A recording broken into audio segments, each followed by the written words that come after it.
À quoi ça sert? Ça veut dire quoi ça? Pourquoi c'est comme ça? C'est où? C'est qui lui? Un jour, une question. Comment les pays luttent contre le terrorisme? Depuis quelques mois, une organisation terroriste appelée État islamique devient de plus en plus menaçante. Cette organisation mène une guerre féroce au Moyen-Orient et elle a déjà conquis une partie importante de 2 pays, l'Irak et la Syrie.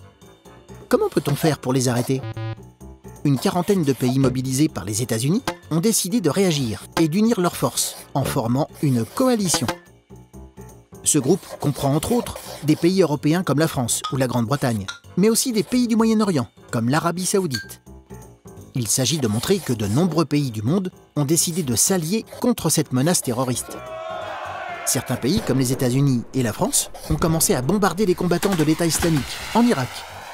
La plupart des autres pays ne participent pas à des opérations militaires, mais comme l'Allemagne ou l'Italie, ils fournissent des armes pour combattre les terroristes. Des pays comme l'Arabie Saoudite donnent aussi de l'argent aux organisations humanitaires pour aider les populations persécutées par l'État islamique. Mais ces terroristes sont parfois des Français, partis en Irak et en Syrie pour aller faire la guerre. Le gouvernement français vient donc de préparer une loi pour mieux repérer ces personnes et les empêcher de quitter notre territoire. Cette loi prévoit aussi une surveillance renforcée des sites internet français qui encouragent le terrorisme. La lutte contre le terrorisme ne se déroule donc pas seulement au Moyen-Orient, mais aussi chez nous. Tu te poses des questions? Nous, on y répond.